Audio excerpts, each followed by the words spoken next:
वही ब्रेकफास्ट आज भगवान भूल गए। अब भगवान नाय ले गए तो भगवान ने अपने मित्रों से कहा, कछु खावे ताई लाए हो? ये ब्रज भाषा का थोड़ा आनंद लो। कछु खावे ताई लाए हो? खावे ताई यानी कुछ खाने के लिए लाए हो? तो ब्रजवासियों ने कहा, लाला आज तो हम भी नाय लाए। अरे अब क्या किया जाए? तभी भगवान को स्वाहा स्वाहा की आवाज सुनाई दी। भगवान ने कहा, यहाँ से कुछ दूर पर ब्राह्मण देवता यज्ञ कर रहे हैं, तो एक काम करो, ब्राह्मणों से कुछ मांग लाओ। अब ये सारे ग्वाल बाल ब्राह्मणों के पास गए।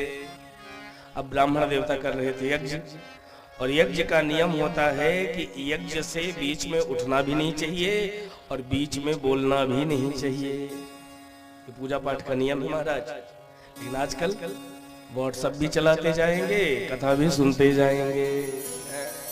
अब बताओ, एक साथ नहीं होई वाला सब ठठा फुलाओ गाला। एक साथ दो काम नहीं होते हैं क्या? और एक साथ जो कई काम करता है तो उसका एक काम भी नहीं बनता।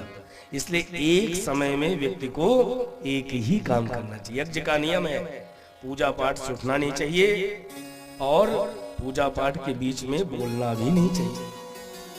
अब महाराज ब्राह्मणों से जाकर ब्राह्मणों को ग्वालों ने प्रणाम किया और क्या कहा, हे भूमि देवा श्रृणुत कृष्णस्य देशकारिणः।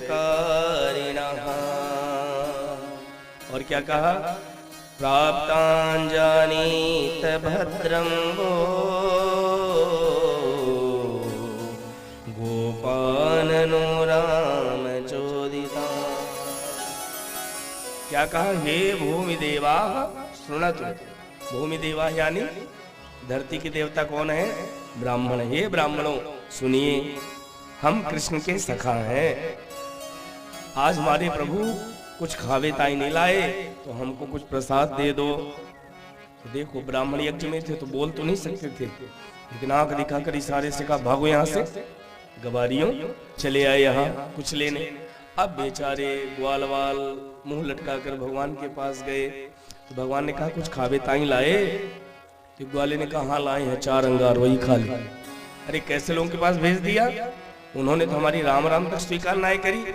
भगवान ने कहा, तुम गए किसके पास थे? तो कहा, ब्राह्मणों के पास। तो भगवान ने कहा कि ब्राह्मणों के पास नहीं, उनकी पत्नियों के पास जाओ, क्योंकि पुरुषों की अपेक्षा माताओं का हृदय ज्यादा कोमल होता है, इसलिए माताओं के पास जाओ। अब सारे ग्वाल वाल माताओं के पास गए।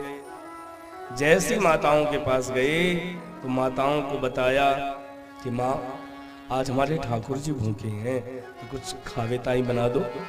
माताओं ने अपने हाथ से भोजन बनाया, और भोजन 4 प्रकार का बनाया महाराज।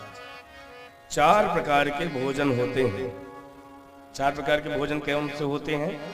एक होता है भक्ष्य, एक होता है भोज्य, एक होता है चोष्य, और एक होता है लेह्य। भक्ष्य भोजन कौन सा है? जिसको हम चबा चबा कर खाते हैं, जैसे रोटी चावल वगैरह। ये क्या है? जिसको हम चबा चबा कर खाते हैं। एक भोजन होता है भोज्य, यानी जिसको पीते हैं, जैसे दूध जूस वगैरह। इसको चबाते थोड़ी नहीं, इसको क्या करते हैं? पीते हैं। एक भोजन होता है चोष्य, चोष्य यानी जिसको हम चाटते हैं, जैसे अचार चटनी वगैरह, जिसको चाटते हैं। एक होता है लेह्य, क्षमा करें, चोष्य यानी चूसना और लेह्य यानी चाटना। चारों प्रकार का भोजन बनाया, और जैसी भोजन लेकर ग्वालों को दिया तो एक ब्राह्मणी ने कहा कि भैया, यदि तुम कहो तो क्या तुम्हारे साथ हम भी चल सकती हैं?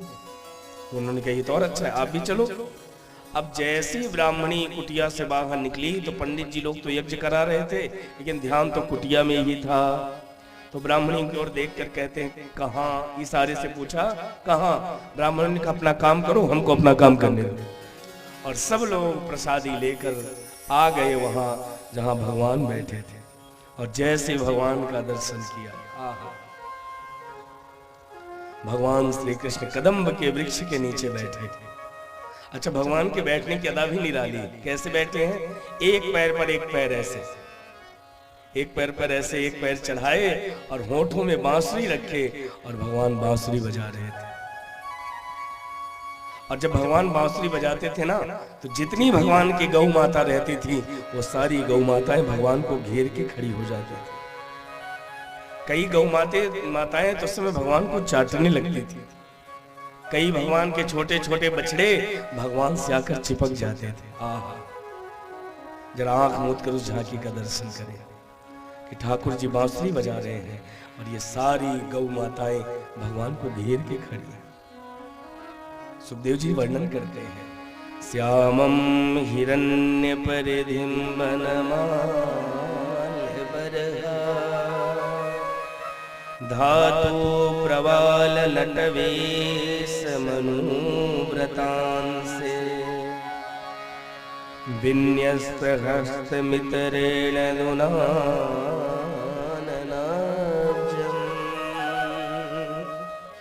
कर्णोत्पलाल ककपोल मुखाब्जहासम्।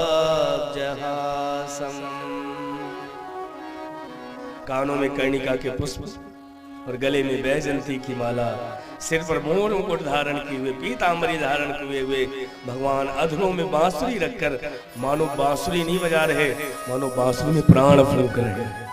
आहा, और इस छटा का जो दर्शन करता है वो तो मोहित हो जाता है। जैसे ब्राह्मणियां गई, भगवान को तो पहले जी भर के निहारा। मैं आप सबसे भी प्रार्थना करूं कि कभी भी मंदिर जाओ तो आंख मत मूंदो। मंदिर में जाकर यदि आंख मूंदना है तो फिर मंदिर क्यों जाते हो? बिहारी जी का दर्शन करने जाओ तो पहले उनको जी भर के निहार तो लो, और निहार कर यही कहना क्या, नैनों में छुपे रहना, सांसों में बसे नैनों में छुपे रहना, सांसों में बसे रहना, बस इतनी गुजारिश है